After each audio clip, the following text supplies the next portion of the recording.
Meu nome é Esther e eu vou apresentar sobre as Kodagans 3D, que é o tema do meu POC 1, que foi orientado pelo professor Jefferson Alex dos Santos, do DCC, e pelo pesquisador Hugo Neves de Oliveira. Inicialmente, eu vou introduzir alguns conceitos importantes, começando pelas GANs. GAN é a sigla para Generative Adversarial Network, ou seja, redes generativas adversariais. E elas são modelos baseados em redes neurais, usados principalmente na geração de imagens artificiais. Elas foram consideradas a ideia mais interessante dos últimos 10 anos em Machine Learning por Yann LeCun, que é um pesquisador muito influente na área. E atualmente temos uma quantidade enorme de aplicações envolvendo GANs. Entre elas a gente pode destacar a geração de faces artificiais, que é a aplicação que está sendo mostrada aqui no canto esquerdo do slide, onde essas pessoas no GIF, elas são imagens artificiais de pessoas, ou seja, elas não são pessoas reais, elas foram geradas artificialmente. Também, entre outras aplicações, temos a geração de datasets para outras tarefas de aprendizado de máquina e a geração de outros tipos de conteúdo criativo, como, por exemplo, obras de arte, que é a imagem aqui no canto direito do slide. Essa pintura foi gerada por uma GAN também. E uma outra aplicação de GANs muito usada é a da tradução de domínio, que consiste na tarefa de pegar imagens de um domínio e transformá-las para que elas tenham aí o estilo ou as características de imagens de outro domínio. A gente pode ver isso aqui com os exemplos do slide, vai ficar um pouco mais claro. Por exemplo, a gente tem aqui essa imagem de uma paisagem, ela vai ser traduzida para o domínio das imagens de uma pintura do Monet, por exemplo. Você vê que é a mesma paisagem, só que em outro estilo. Ou então, uma fotografia vai ser passada para o estilo de uma pintura. Ou então aqui nessa outra, que é uma imagem tirada no inverno, vai ser transladada para uma imagem tirada no verão. E uma observação a respeito desse processo de tradução de domínio é que ele pode ocorrer de forma pareada ou não pareada. O caso pareado, ou chamado de supervisionado, é quando eu preciso de um par de imagens equivalentes nos dois domínios para eu fazer essa translação. Então, eu meio que teria que ter já para fazer o treinamento, né, de uma GAN que faz essa translação de domínio, eu teria que ter a foto da paisagem e a foto da mesma paisagem equivalente a essa, só que na pintura do Monet. Isso é o caso pareado. E já o caso não pareado ou não supervisionado, eu não preciso de imagens equivalentes, o que é bem mais aplicável no mundo real, né, o caso não pareado. E só uma questão de terminologia aqui, o conjunto de dados que é usado para fazer a translação é chamado de origem, que é meio que o conjunto de dados que vai dar as características à outra imagem. E o conjunto de dados que recebe o estilo do dataset origem, ele é chamado de destino. Certo, então agora eu vou introduzir outro conceito, que vou dar uma pausa aqui na parte de GANs, é o conceito de segmentação semântica, é uma das tarefas clássicas de Deep Learning, e no contexto de imagens médicas, ela consiste em localizar órgãos, tecidos, nódulos ou anomalias de forma automática. É possível segmentar imagens 2D ou 3D. E aqui no caso do slide, a gente tem as duas representações. No canto esquerdo, a gente tem a segmentação semântica 2D, e no caso é localizar os pulmões em imagens de raio-x, que são bidimensionais. E já no caso 3D, também consiste em localizar os pulmões, porém em um contexto tridimensional, que no caso aqui vai ser uma tomografia computadorizada ou CT. Um detalhe importante envolvendo a segmentação semântica na área médica é que essa tarefa ela é chamada de supervisionada, ou seja, ela requer dados rotulados para fazer o treinamento desses modelos. E isso é um problema, porque esses dados são muito custosos de serem obtidos, uma vez que requerem um profissional da saúde para fazer essas anotações. Bom, por fim, vou introduzir agora o conceito das Kodagans, que é um ponto de partida muito importante para o entendimento desse trabalho. As Codagans, elas são um modelo baseado em redes de tradução de domínio não pareada ou não supervisionada, né, que a gente falou, que é aquele caso que eu faço a tradução de domínio sem eu precisar de imagens equivalentes entre diferentes datasets. E essa tradução de domínio, ela visa a geração de um domínio isomórfico entre diferentes conjuntos de dados.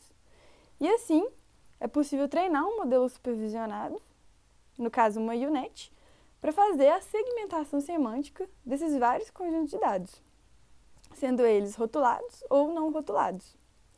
Aqui no slide a gente tem o esquema simplificado das Codagans, em que é possível ver essa ideia de vários conjuntos de dados passando por uma rede de tradução para formar aqui um conjunto de dados isomórficos que vai ser usado para treinar uma rede supervisionada de segmentação semântica. Certo, então finalizando os conceitos iniciais, vou falar um pouco das Codagans 3D, que é de fato o objeto de estudo desse trabalho. Motivação. Rotular dados 3D é uma tarefa considerada extremamente trabalhosa pelos radiologistas. Isso porque a presença de uma dimensão a mais faz com que o dado tenha diversas fatias que devem ser rotuladas separadamente. Então, por exemplo, no caso de uma tomografia computadorizada, que pode ter resolução aí de 500 por 500 por 250, chamada células de volume ou voxels. Então, nesse caso, um radiologista que queira segmentar os pulmões vai precisar rotular cada uma das 250 fatias 2D do volume. Então, assim, esse fato motivou a adaptação do modelo das Codagans 2D para 3D, permitindo a segmentação semântica de dados tridimensionais em um modelo que envolve a adaptação de domínio com dados rotulados e não rotulados. Metodologia. O passo a passo seguido no trabalho foi basicamente o download de datasets volumétricos, no caso foram de CTs torácicos e abdominais, preparação dos dados, que envolveu aí um processo de limpeza, alinhamento, etc. Adaptação do código das Codagans 2D para 3D, e isso consistiu em mudar as operações, assim, a maioria delas da rede neural. Tivemos que mudar as operações de convolução, dropout, batch normalization, entre outros. Também foi feito uma estrutura para carregar os dados 3D, chamada de data loader. E isso modificou bastante também da versão 2D para 3D, porque tivemos que mudar a forma como os dados são carregados, os pré-processamentos. Isso muda bastante aí de uma imagem 2D para uma 3D. E por fim, passamos para os experimentos. A primeira leva foi feita a realização de experimentos para ajustar os hiperparâmetros da rede, tanto da rede de tradução quanto da rede supervisionada. E foi feita uma segunda leva de experimentos que são chamados de baseline, que eu vou explicar melhor. Agora os datasets. Então, para uma primeira leva de experimentos, foi pensada na tarefa de segmentação semântica de pulmões em CTs torácicos. Os datasets usados são públicos e as informações sobre eles se encontram na tabela aqui à esquerda. Então, os datasets usados foram o Luna, o Decathlon, o Vessel e o COVID-CT-SEG. É possível ver que nem todos possuem rótulos de pulmões, como no caso aqui do Decathlon, que só possui rótulos de nódulos. Nesse caso, ele foi usado nos experimentos apenas como dataset destino na translação de domínio. E já para um segundo conjunto de experimentos, foi pensada na segmentação semântica de fígado em CTs abdominais. E as informações sobre eles também se encontram aqui na tabela à direita. Então, foram usados os datasets Chales, Decathlon e Multiórgão. Experimentos. Inicialmente, foram feitos um conjunto de experimentos de baseline que não envolvem translação de domínio, de forma a comparar os resultados obtidos com as Codagans 3D. Então, para isso, foi utilizada uma arquitetura U-Net 3D e foi usado um dataset para treinar o modelo e foi usado outro dataset para testar. E o objetivo disso é achar aí uma equivalência entre testar uma configuração de dataset origem e destino, porém sem a presença de isomorfismo entre eles. E após isso, foram feitos experimentos com o modelo desenvolvido da Skoda-Ganz 3D e foram testadas também diferentes configurações de dataset origem e destino, de forma a ver qual adaptação do domínio funciona melhor. Os resultados do baseline se encontram na seguinte tabela. Você vê aqui aquela ideia que eu falei de treinar em um dataset e testar em outro. E já os resultados dos experimentos com a Skoda-Ganz 3D também se encontram aqui nessa tabela. É possível observar que as Skoda-Ganz 3D obtiveram métricas superiores às do baseline em praticamente todos os casos, sendo que em muitos deles são, inclusive, notavelmente superior, igual no caso aqui, em que o Luna é o dataset origem e o Vessel é o dataset destino. Aqui a gente tem um Jacquard de 49%. Só explicando, Jacquard é uma métrica de similaridade entre a label e a predição do modelo. E aqui, para esse mesmo caso, né, a gente tem aqui, o Luna como origem e o Vessel como destino. Você vê aqui, o Jacquard no dataset destino 1, eu quero dizer aqui, é o primeiro dataset destino dessa tabela, e o destino 2 é o segundo. Então, o Luna como origem e o Vessel como destino, eu já tive 80%. Você vê que é uma diferença muito grande de desempenho. E o único caso em que o baseline teve um desempenho melhor que a Skoda-Ganz 3D foi no experimento em que o Luna foi a origem e o Covid-Seg foi o destino. No caso aqui no baseline, eu obteve um Jacquard de 85%, e na Skoda-Ganz 3D a gente teve um Jacquard de 68%. Mas uma possível justificativa para esse resultado fora da curva é a proximidade entre os domínios desses dois datasets. Então, como eles não são tão diferentes, não é tão necessário o modelo de translação do domínio para criar um isomorfismo entre eles, como a Skoda-Ganz 3D faz.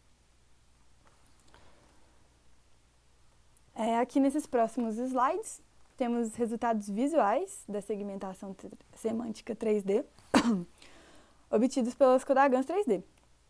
Foi plotado aqui a imagem da tomografia computadorizada, a label, rotulada por algum especialista, e a predição obtida pela Skoda-Ganz 3D.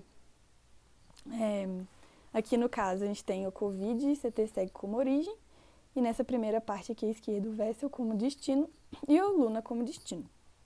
A gente pode observar que os plots das labels e das predições são bastante similares. Nesse outro caso aqui, temos o Luna como origem e o Vessel e o Covid como destino. E por fim, temos o Vessel como origem e o Luna e o Covid como destino. Em todos eles podemos ver que as predições e as labels são bastante similares. Próximos passos. Os próximos passos incluem a continuação dos experimentos com os datasets abdominais, que já foram baixados e processados, mas os experimentos ainda não foram finalizados. Sendo assim, os resultados vão ser reportados apenas no POC 2. Além disso, para o próximo semestre, está prevista a realização de mais experimentos, que dessa vez vão objetivar incluir novos métodos e estudos na área de GANs e de tradução de domínio no código da Skoda-Ganz 3D. Então, o objetivo é atualizar o método com novos métodos que surgiram aí nos últimos meses. Conclusão. Ao final desse trabalho, conclui-se que foi possível desenvolver um modelo funcional da Skoda-Ganz 2D para dados volumétricos, cumprindo o objetivo inicial. Esse trabalho e os próximos passos que vão ser desenvolvidos no próximo semestre estão no caminho para o desenvolvimento de um modelo de segmentação semântica 3D que envolve a adaptação do domínio e o treinamento em múltiplos datasets, sendo eles rotulados e não rotulados. Lembrando que isso é um passo importante para o aumento ao acesso a dados médicos rotulados, que são tão difíceis de serem obtidos. As referências bibliográficas usadas nesse trabalho se encontram no QR Code do slide. E muito obrigada!